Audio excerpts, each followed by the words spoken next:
Okay, hello and welcome to our webinar on minimizing vacancy cost. We're so excited you're here. I'm Amy Cook, BCBA and Community Manager from Rasmus, and I want to go over a few things before we get started. Before I even do that, we do have some people typing in the chat where you're from and your job title. We love to see who's with us today. And also, happy World Behavior Analyst Day and happy birthday to Skinner. So we have an exciting day to have our webinar going on that. So first, everyone will be eligible to earn one free CEU if you're watching this live and complete a few requirements. We are going to share 3 keywords throughout the webinar that you will need to write down. After the webinar, I'm going to share an online form that you will complete. And in that form, you're going to type in those 3 keywords to confirm your participation. So please make sure that you are writing down those keywords. A recording will be sent out to all registrants. However, only our live participants are eligible to earn the CEU. So our first keyword is behavioral, and I will also type it in the chat in a minute. Or Kayla, if you don't mind typing behavioral in the chat, that would be great. And we'll just keep on going. Before I hand it over to our fabulous guest speaker, I want to share a little bit more about our story. Rasmus is an ABA clinical software company that was inspired by our founder's son, Rasmus, who was diagnosed with autism early on in his life. Our goal is to help deliver the highest quality behavioral therapy services to 1 million children with autism by helping the people who help them: behavior analysts, techs, teachers, parents, and clinical directors, and all of you. We provide the best clinical platform so you can keep the focus on the child in front of you.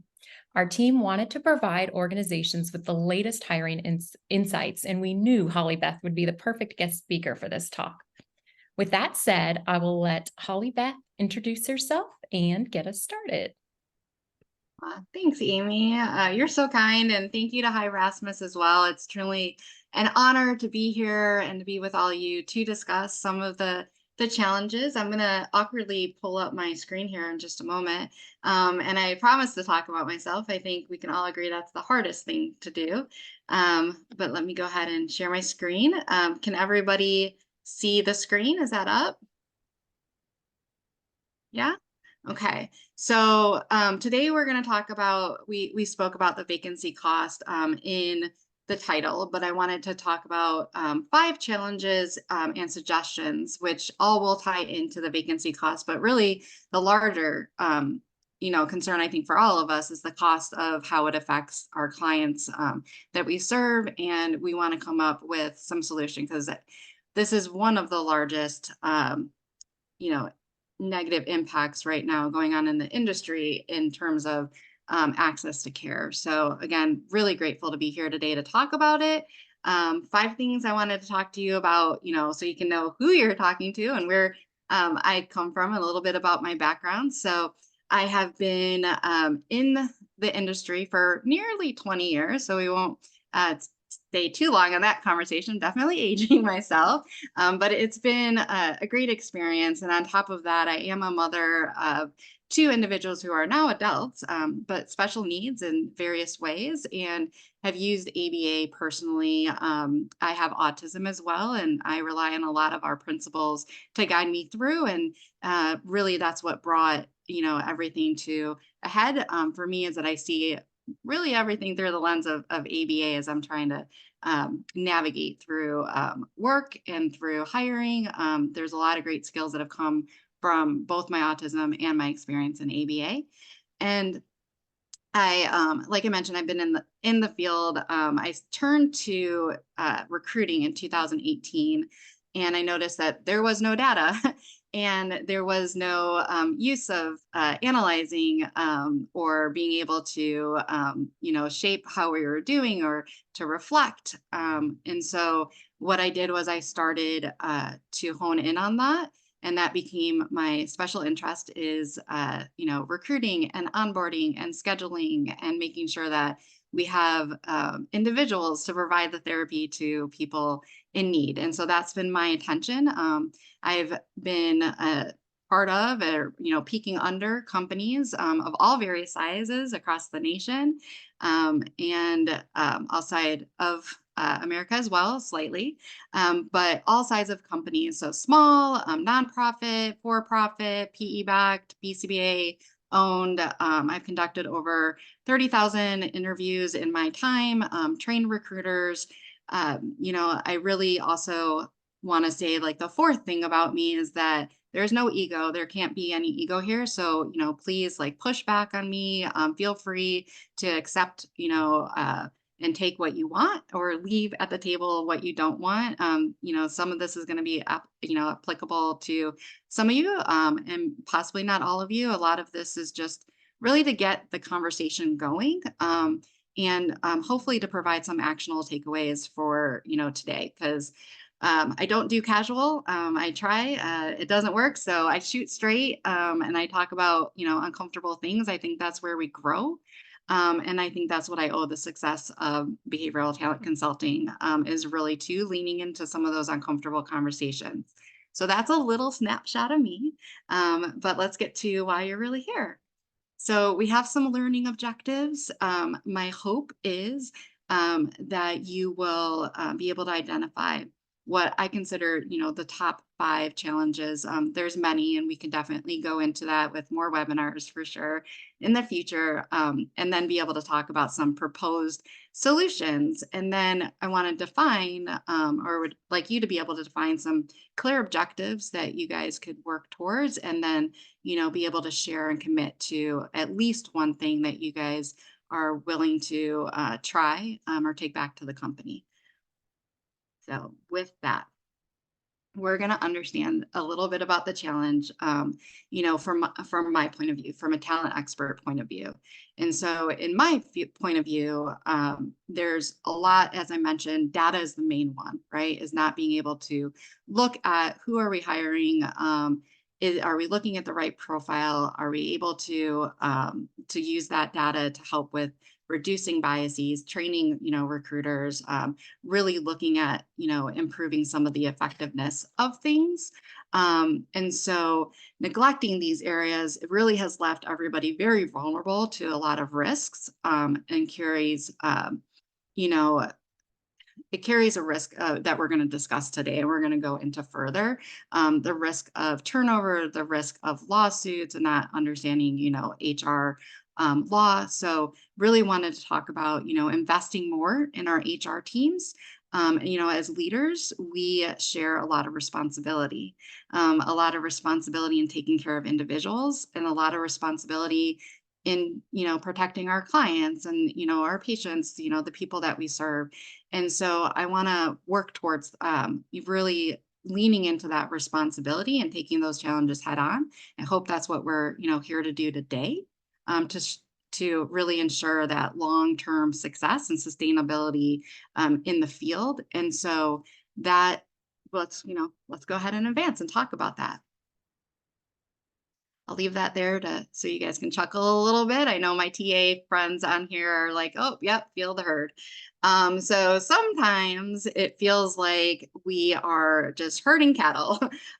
It is difficult, and there is a high demand, and I totally respect that. But nobody should ever feel like they are pushing people through that they would not put into their own family home, or not advising the person on the other end correctly. So not being as transparent, potentially over promising, just treating people like commodities, really, and it's leading to a lot of the high turnover rates, is just the over promising. And we'll go into that a little bit more. But really, it's just really crucial to move away from this approach, and commit to engagement in a meaningful way and transparent communication. So we're going to talk about how we do that.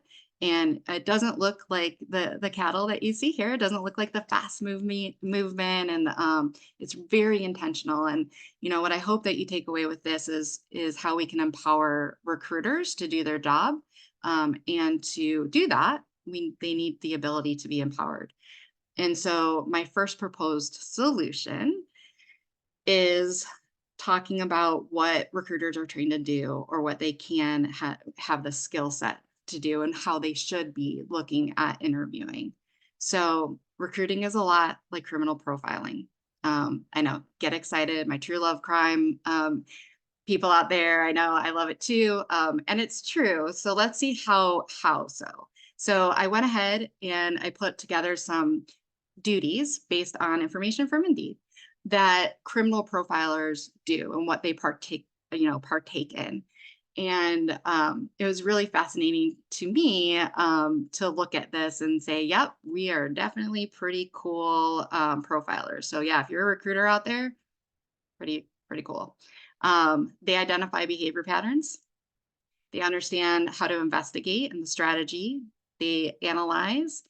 They have interview techniques that they're trained on. They perform personality assessments and geographical profiling. I know y'all can read, but I'm going to continue.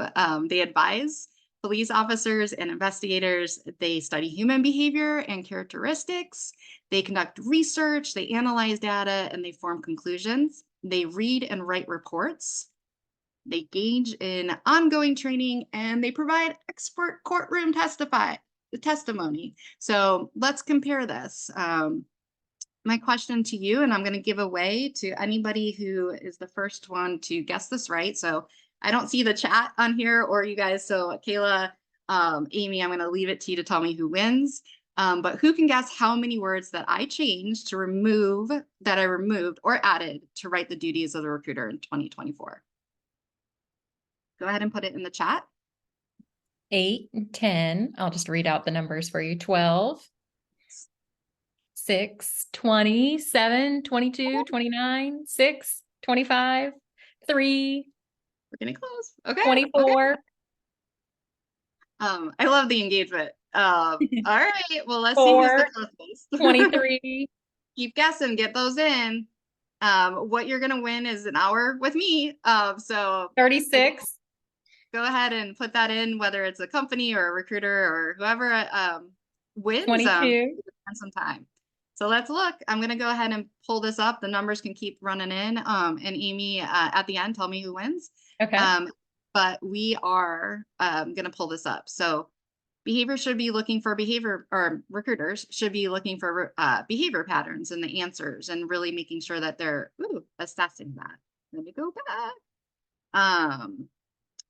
Is it going to go forward? No. Okay. And then understanding how to investigate. So I changed the word job.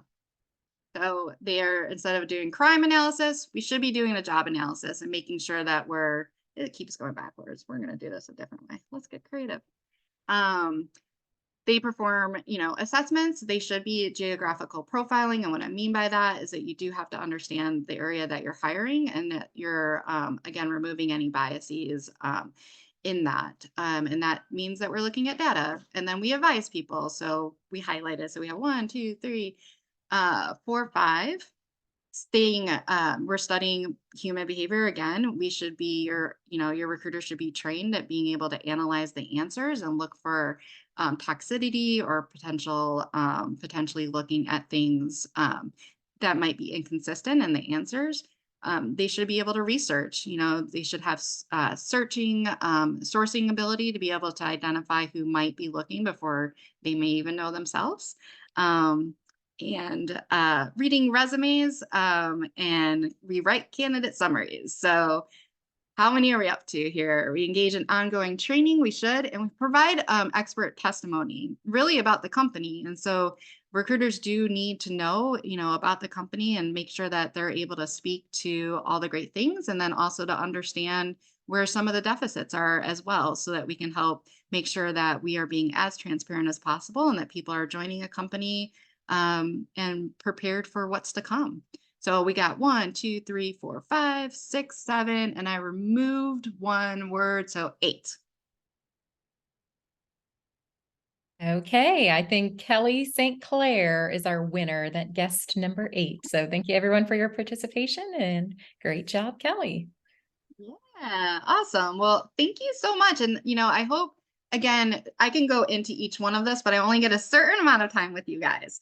And so I want to make sure that again, if you take a screenshot, we'll send the slides out afterwards. That you really think about this. And so let's take a poll right now.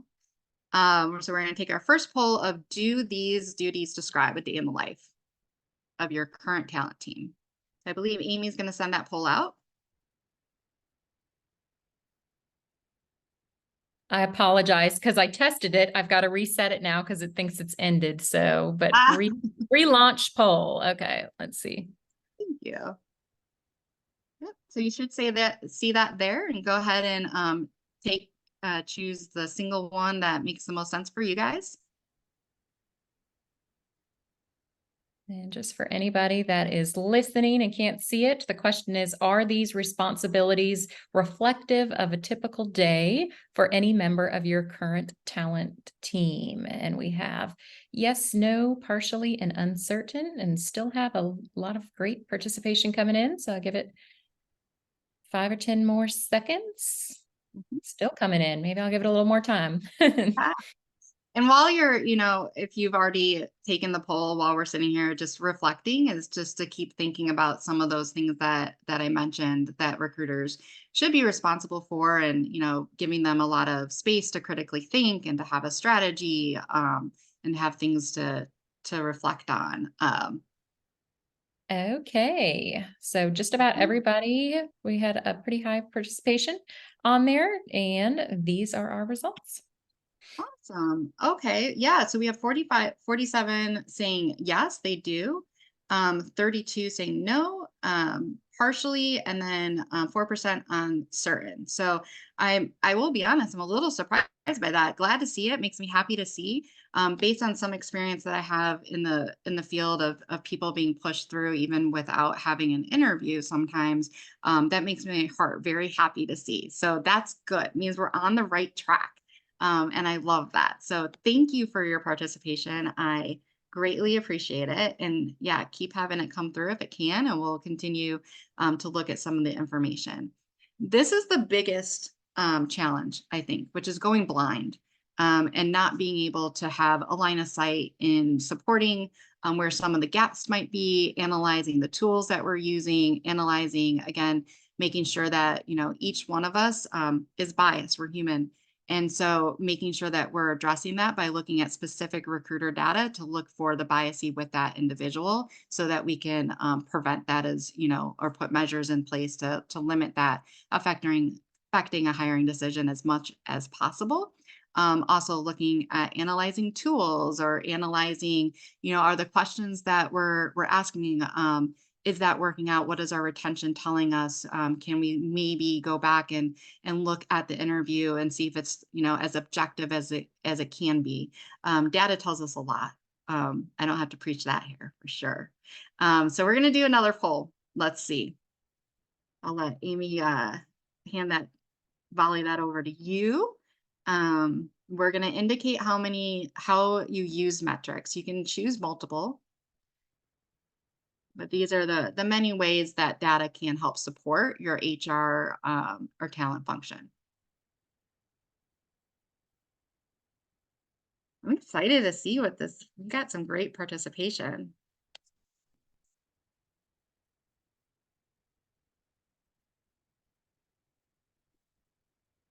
So for those that might be listening in or watching the webinar, it says, please indicate to the extent to which people metrics and data are presently used in your organization. One choice is identifying training needs based on analytical insights, developing data-driven strategies to enhance decision-making, identifying potential legal risks through data analysis, assessing, oh my goodness, staffing needs using data-driven approaches. So being able to predict where the need's going to be or how many. Workforce planning, defining the ideal profile for roles through data-driven analysis. Again, making sure that we're even hiring the right people, gathering data, but not effectively leveraging it for decision-making could be happening. So again, choose the one that best fits you guys. Not collecting relevant metrics and data today, which is, nothing to be ashamed of. It's quite often the case.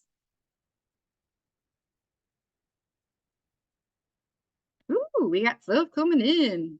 All right. Okay, cool. This is good. Okay.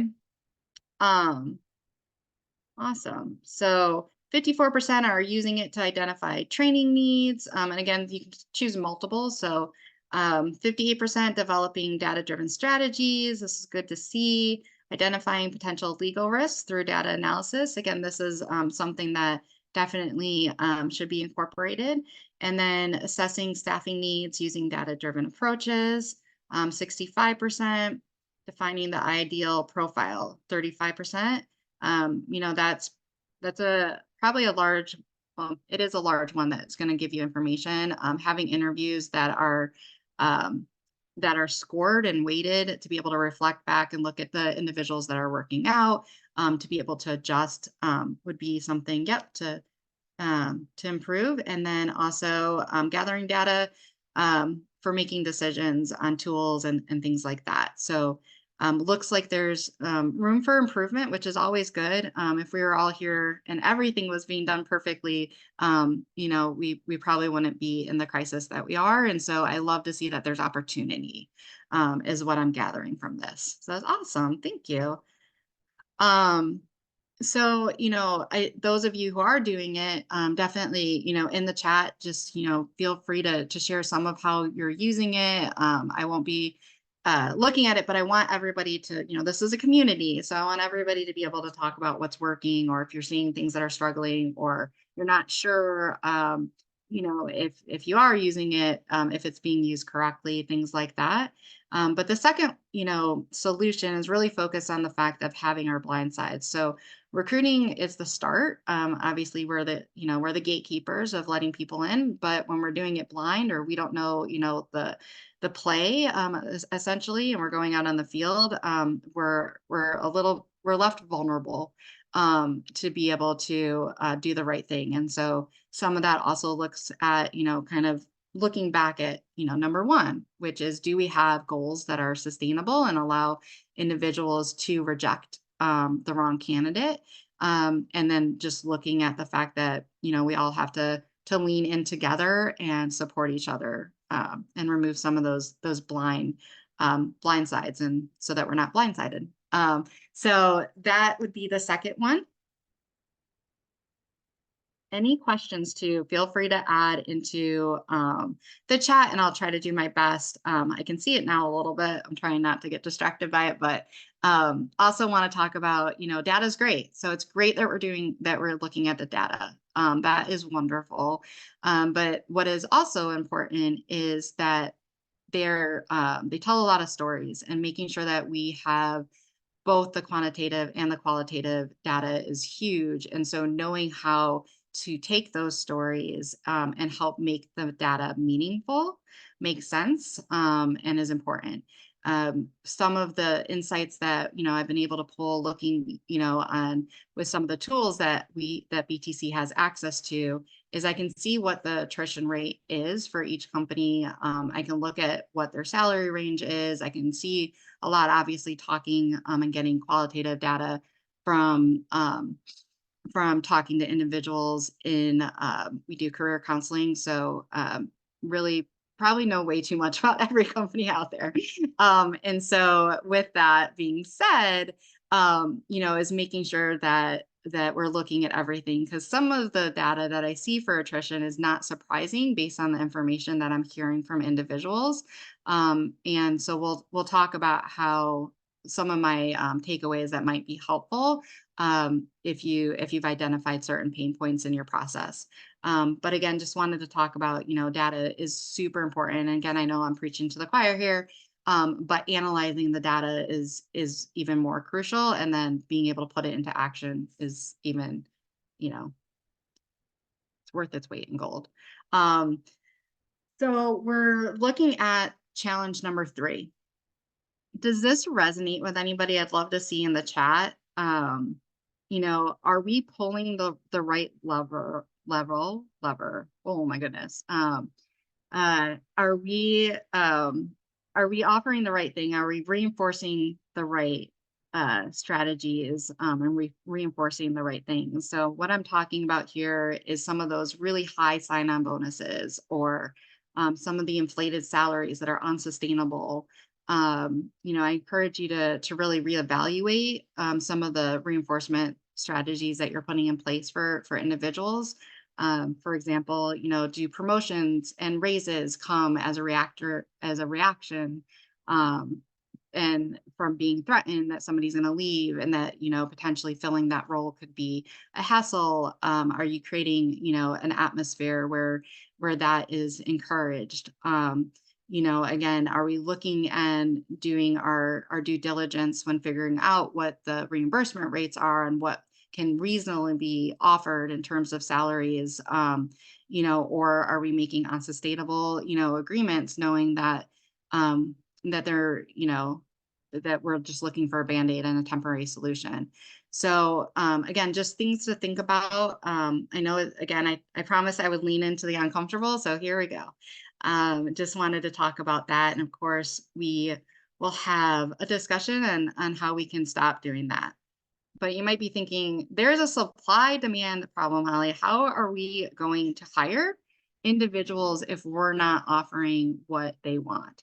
But I'm going to push back on that a little bit, because beyond salary, which again, people want sustainable salary. So let's look at that. Taking care of individuals, is that something that we can do long term? Because you're going to end up hurting the individuals down the line, and then of course, turnover. So what is it that you can do? So I don't want to, offer up a problem with no solutions, but I think everybody hopefully would agree here, newer BCBAs, seasoned BCBAs, talent, owners. I hope that, this resonates with you. But implementing career development programs and advancement opportunities is huge.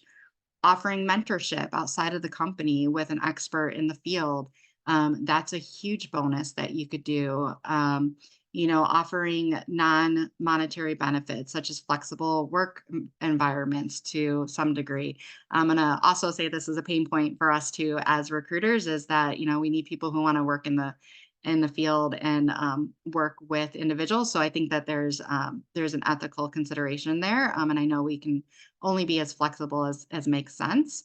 But understanding work-life balance and being, again, transparent about what that looks like. Maybe we don't send emails out at 6 p.m. Maybe we, schedule it to go out the next day. And that's just a company policy, is that we schedule our emails. Something, again, just to be able to protect people's time and their mental health, wellness as well. This is a hard job, and I'm not just speaking about BCBAs or RBTs, recruiters too. I talk to a lot of recruiters and offer a lot of mentorship there too. And so I think just, there's things that we can put in place that people are looking for. And it's important that we're listening to what people are asking for, and get beyond just the buzzword of, work-life balance, but what does that mean to the individuals that are there, and what are the things that we can do? Sending an email out the next day, that's free. We can do that. Offering other opportunities, so investing in the right resources, the right technology, the right training, streamline and improve, efficiency. Again, giving time back to individuals to do their job in a way that they envisioned it. Collaborating with universities, developing a brand of, really building out the supervision in the right way for BCBAs, or, future BCBAs or future recruiters. This goes beyond, again, clinical as well. We'll go into that a little bit more. I'm sure you guys are like, kind of like when you go into a house and you're seeing all the things that you want to fix, is you're like, okay, it's okay. This is a fixer upper and I can do it, but you might be like adding the list right now. And that's okay. I want us to look at it realistically. Offering, and incentivizing the right thing. Again, this could be a whole nother webinar, most likely. Enhancing organizational support systems. Again, making sure that we're conducting regular salary reviews, that we're being fair, that we're not just, bringing people in to recruit at a high salary while we're then losing our seasoned BCBAs who have not been rewarded. So looking at making sure that we're making solutions for long-term and short-term. and making, and keeping up with the data and making sure that you're competitive, but also supportive.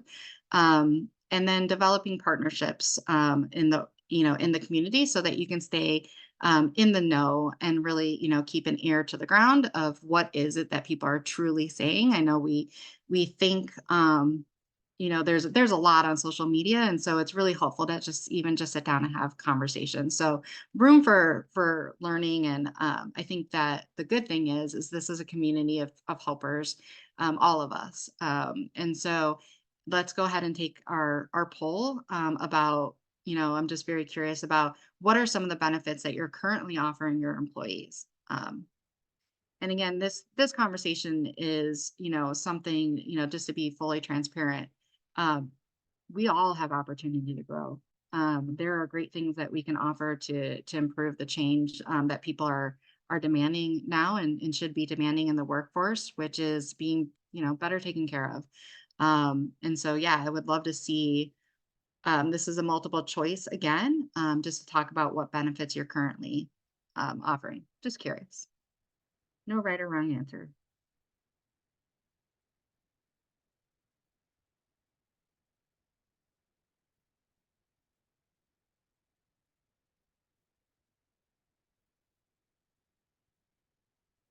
I feel like I'm lecturing. I know I'm on a soapbox, so I'm trying to be helpful. So hopefully this is all landing pretty well. And again, as I said in the beginning, I don't do casual. So um, happy to have conversations about this, too, offline and stretch. And like, I think again, we all have the good intention.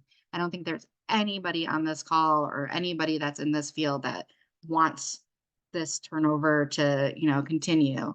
Where do we land? Okay. PTO. Okay. Career paths. I love to see the increase in career paths, and I would love to see more of like what that looks like. If it how clear it is. I love that. I love that. So 71%, so 17 out of 24 participants here right now. This will still be coming in, filtering in. So yeah, a lot of opportunities. We will share out some of this information afterwards, Amy, right? Just to see what are other people offering, and again, things to consider. Gym memberships, that's something that again you could really help individuals be able to take care of their physical, which affects mental as well. Community memberships, getting people involved and not feeling like they're in a silo, is another thing that could happen. But these are all really good.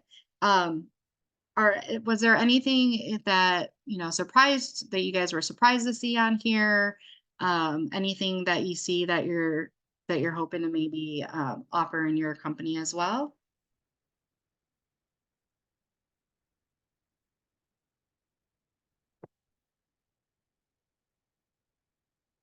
I'm going to assume you have your notebook out and you're thinking of putting that. I also put you on the spot, and I know your names are probably associated with this too. So we'll move forward. I don't want to put anybody in a spot. Um, so let's move on to challenge number 4, which is going to come as no surprise to anybody. I'll also cough and wink and let you know that there is a CEU check at the top and the right.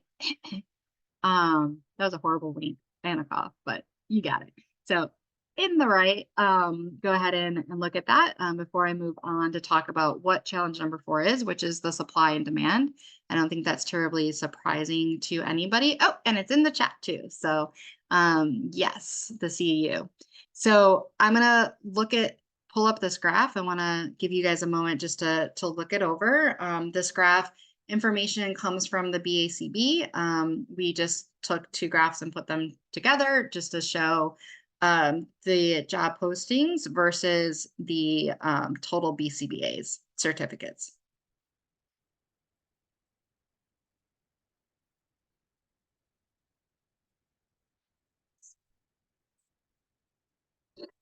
And so with this, what I wanted to hone in on, as you can see, if we're looking at like the golden circle here, it looks, like potentially this is great. And it is, we're growing in the right direction. Love to see that there's more BCBAs. Love to see that people are joining the field. That definitely, like I said, going in the right direction. But if we were to analyze this just a little bit further here, let's look at the numbers. We have in 2022, we have, I'm gonna butcher saying this, but we have close to 60,000 BCBAs, and then we jumped to about 6,000. So we have a growth of about 6,000 to 7,000. So if we look at how many job posts were open at the end of 2023, and I would say that's continuing to grow,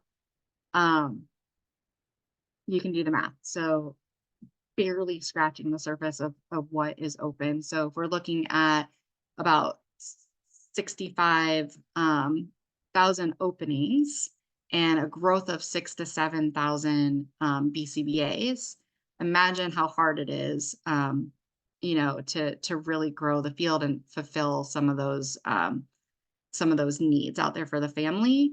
I'm going to say this actually is also not exactly accurate. So if we're looking at the number of job posts, and this came from pulling and eliminating duplicates, it's from a source you can find on a BACB. We'll share it in a link in the email afterwards so that you have that. But if we're really looking at this from a talent perspective, we know that when we're posting jobs, if we have multiple jobs in the same company, we're only posting one. So I don't think it's, potentially not, showing that. I also believe that it's not taking into consideration that on many of the job posts, you want to be strategic, right? And not open competing jobs, which means that if there's 2 job openings or 3 job openings within a 25-mile radius, there's usually one open position. And this is also assuming that everybody is staying in autism care and that people are not using their their BCBA certificate in a different way, or that they're still actively looking. It's also not taking into consideration everybody who's already currently employed, if we were to look at making this match. So even with the growth, which would be roughly about 10%, what the need is according to this, I think that you would all agree that this is, I think that you would all agree that this is a good representation to look at the investment that needs to be had in our talent in supporting people, and not, that we cannot accept that turnover is a thing. I think we need to really work on that. And I think there's some short-term and long-term solutions here. So I want to go in up and talk about that. Holly, Beth, do you Holly, mind? there's some really good conversation going on in the chat box as well too. Someone had mentioned that most of the BCBAs are very new and need support, and there are not enough BCBAs to mentor them. And then also they said in the last poll, nobody said that they offered paid mentorship opportunities, because both the BCBAs are required to work with their scope of competence, but can expand their scope without mentorship. Yes. Yeah, and we're gonna go into that. That's our long-term solution. And also short, we touch on that. So this is wonderful. And can I Great jump in? conversation. Yeah, Holly, can I absolutely. say one more thing? So It's a community. another thing that'd be interesting to have the data on, which we don't, but it would be accurate to say that even with these total BCBA certificates, there could be many professionals that are keeping their certification active, but taking a step away, but want to keep that door open to maybe they're raising children or they just had a baby and they want to take some time away. They're obviously not looking for work, but they're still counted in that number. So there could be even potentially, much lower than that number appears. Yeah, it's pretty impactful, isn't it, to see this? Mm-hmm. And to the point of yeah, absolutely. And again, I'm hoping that this starts a conversation and definitely doesn't end here. I encourage, you guys to look at this and continue to analyze it. I had to pull back a little bit because I went into the weeds with it. But I encourage you, you can look at this at a state level. you can look at this, you know, like there's information out there on Indeed that you can pull, on LinkedIn that you can pull, depending on what your access level is, that you can use to support that. I think we were looking at, gosh, was it Tennessee? I want to say only 12 in the last month, only 12. Oh my gosh, Kayla, do you remember? 12 resumes that were updated, but I think there was something like 200 job posts. And again, remember, job posts don't say all of it. It just, you know, within it could be double that, to be honest. And so again, just making sure that you do have the data and that you are supporting talent as much as possible. This is a big, you know, the supply and demand is something that we need to address. And part of that we're going to go into next. Yeah, we have ideas about the mentorship. So let's talk about that, because you're absolutely right. So we're going to talk about the short-ish plans first. And so I'm going to give one takeaway for each. Again, there's a lot of potential solutions out there, and it really depends on the company. It depends on what the need is. So let's talk about that. I'm going to go through each one, and then we will spend some time on the mentorship as well.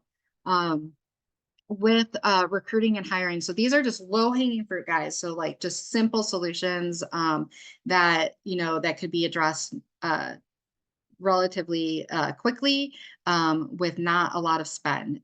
We'll get into what's needed for the long-term solutions, because right now, you know, with recruiting, providing timely communication to candidates throughout the hiring process, getting back to individuals, and you know, that there's a lot you can automate for this in 2024. So that would be, you know, a low hanging fruit. Onboarding, this is a big one, and I've seen this across the nation, and I've seen this again. This would be another risk potentially, depending on what state you're in.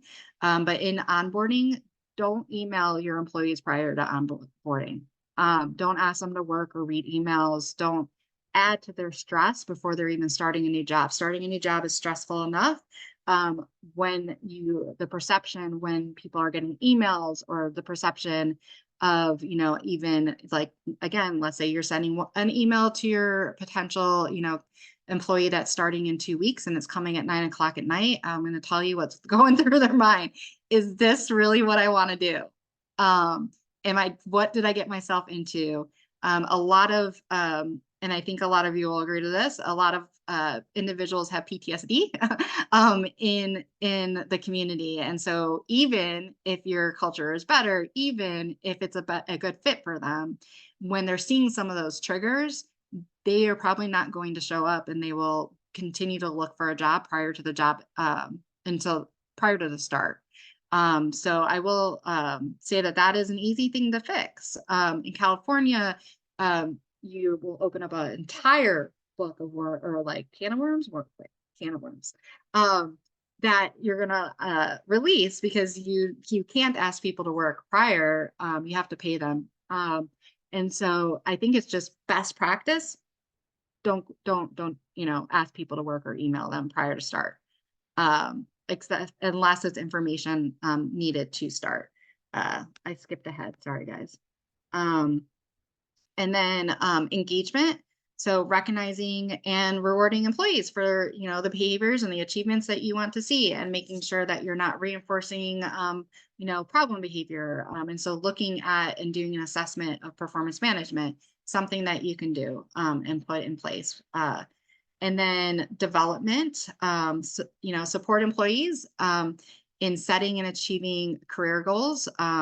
And that, again, you can do within your company. We're going to talk about, you know, other things that cost, but low hanging fruits.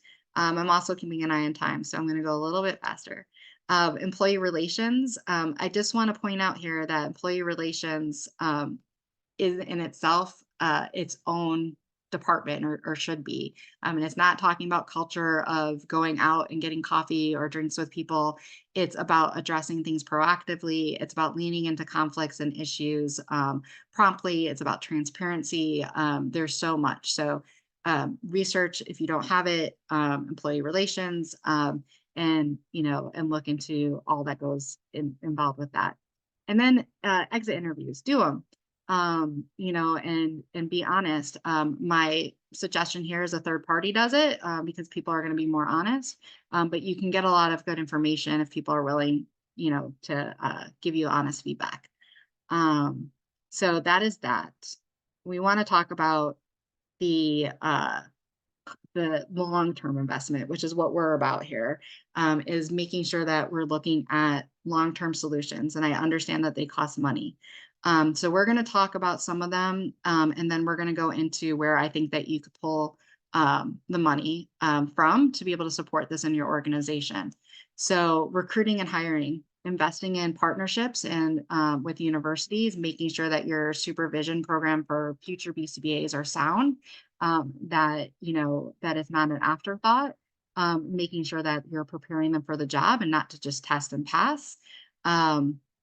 That is something that is huge. And so investing in that and not looking at that as something that is not, you know, not needed in the company or a cost that, you know, that you can't afford. It's needed.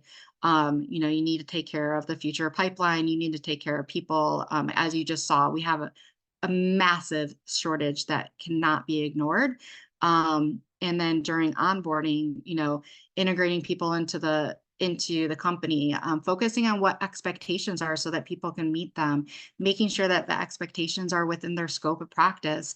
And then if not, paying for experts to come in and mentor. I do know of a company that each of their BCBAs has a mentor that's an expert in the field. We have a list that we work with, you know, as well. And so, you know, again, leaning in to training and supporting. This is a very young industry, young in terms of the experience, and sometimes even them being able to identify even the fact that it's out of scope is sometimes even hard. So really making sure, especially if there's not a strong leadership or you know, training program, that you're leaning in outside of your company. My suggestion is you have it outside your company for your leaders specifically, so that again, there's always somebody that's able to coach up and make sure that there's a line of sight, so that you're doing the best possible. The engagement, developing initiatives and programs and promote open communication, making sure that there is transparency, development, making sure that I saw in there that there's some career paths. That's great. Continuing that, making sure that you're, and this is the big one here, guys, is paying for tuition, getting your RBTs who want to be BCBAs to go through schooling and pay for it. You know, paying for individuals who want to get their SHRM certificate, things like that, really support them, getting study groups together, again, leaning into the community, getting experts, working on shared educational goals.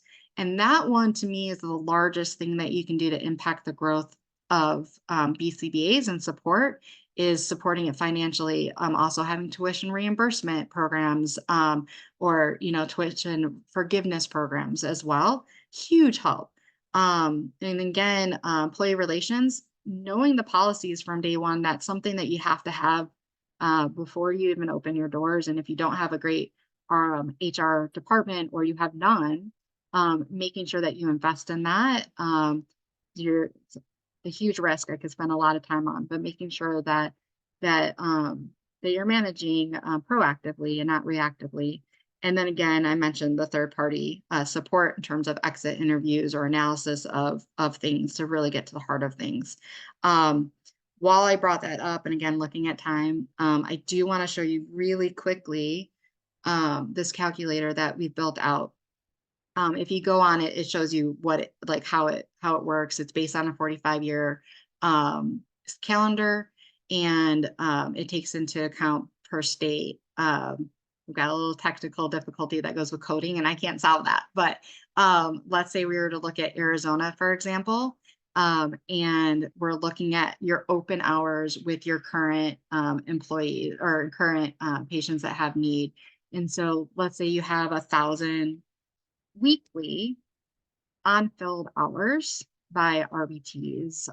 So direct care, it does factor in the cost of, again, I can go into the weeds, but trying to keep an eye on time too, is we're looking at 1,000 weekly incremental hours that are open. We'll go ahead and remove anything from the wait list, and I'll just show you what, if this is your current opening. So if we have like round numbers, 1,000, that's roughly about 40 clients, roughly about 25, RBTs that you need to staff.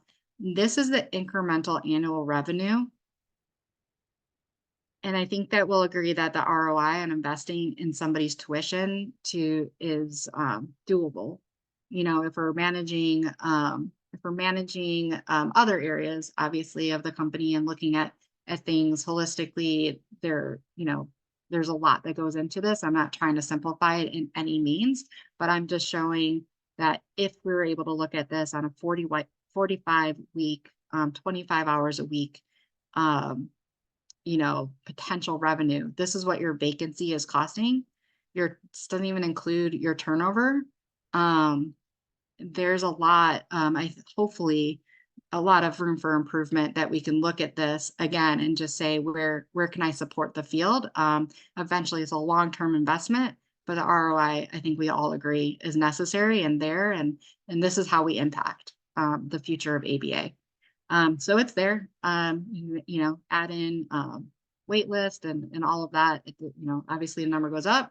We're not just looking at numbers. Of course, this also looks at, these are the number of families that are missing out on services. That graph we showed doesn't even touch the amount of families that are not getting services. And that we can also improve. So, again, I show that because I think it's important to look at and think about and take a step back and really ask, can we afford it? And I think the answer is we can't afford not to. And so supporting the education, supporting the mentorship, all the things that are costing, we can definitely look at that and, make sure that we're addressing the issue long-term as well. So recapping here, and again, I want to try to talk a little bit fast so that if you guys have questions, and again, I want there to be Q&A, and I want this to be a dialogue. Looking at the things that we discussed, number one, empowering your talent team, making sure that, they're not just working off of scripts, making sure there is critical thinking, making sure that there is a strategy, that there is training, that there is support, and give them the responsibility to make decisions. That's what they're trained to do.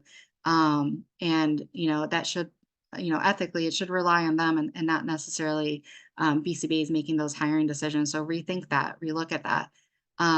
Obviously, involvement of everybody. Number two, quantitative and qualitative data. Making sure that we're not only just, taking it, but that we're also analyzing it from a strategic point of view, from a legal point of view as well.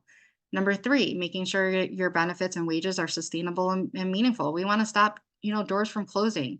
And so we all play a part in what this is, all of us. And so also not looking, for only working for the companies that are at that higher amount. So we all play a role in this. And so how can we make it more sustainable and meaningful? Short-term and long-term goals, making sure we're not looking for that quick band-aid of getting people in the door, but making sure that we're really solving a problem here. And so those are the four things we discussed. And number five, where is it? It's right here. It's like right here, right in this moment, is number five. It's all of us. And it's our commitment to the first four. It's our commitment of working in this together. I know there's a lot of individuals on this call, a lot of TA leaders. We can all get together and talk. We're all trying to solve the same problem here. And so just making sure that we're committed, that owners, that we're not, trying to keep anything that's working quiet. If something's working, tell everybody. Let's solve this together. And then the last poll, if we can do it, I know it's 11:55, we're getting close. But if we can do that last poll, I just want to check in and say, what are you willing to commit to today? And it doesn't, doesn't have to be spoken out loud, and doesn't have to be done by end of day by any means, but like, what are you willing to commit to thinking about? Or, yeah, I guess I just want to hear from you.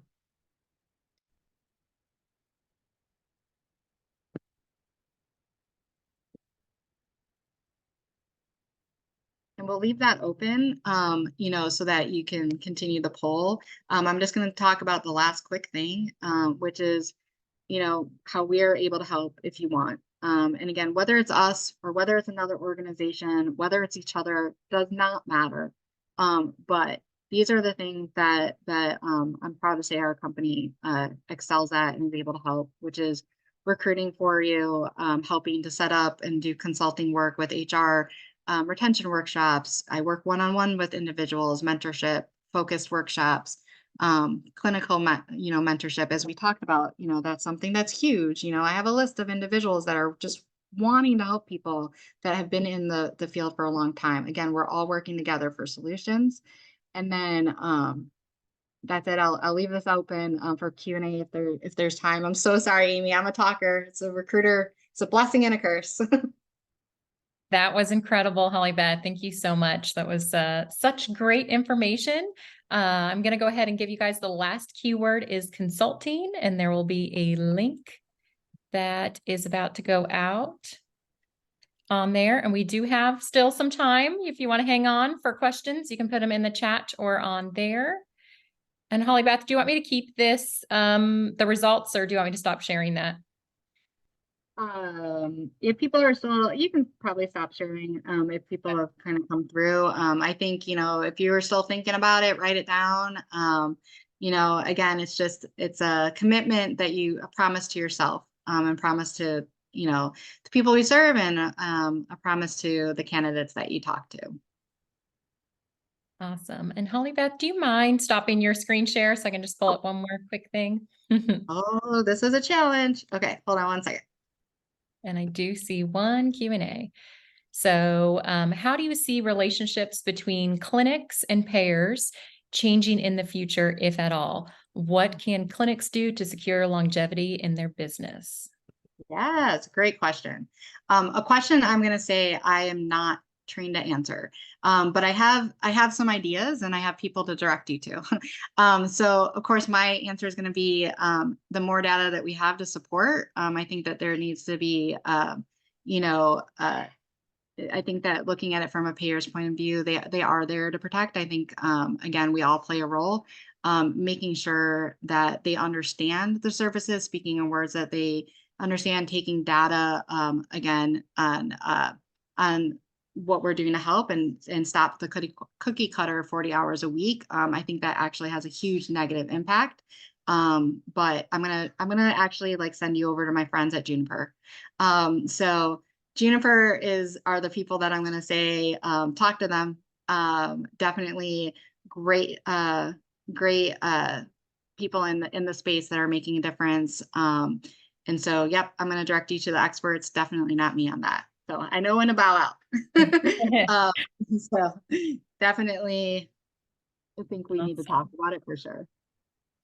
Well, thank you again, Holly Beth. This was so awesome. Our last keyword was consulting. If you want to learn more, you can check out our website and book a demo to see how our platform can help you. And please also don't forget to complete the form in the chat to earn your CEU. And I hope everyone has a great day. Thank you for joining us to learn and grow together. I'm going to go ahead and stop the recording now, but we'll hang on for a couple more minutes in case any other questions come through. That's good.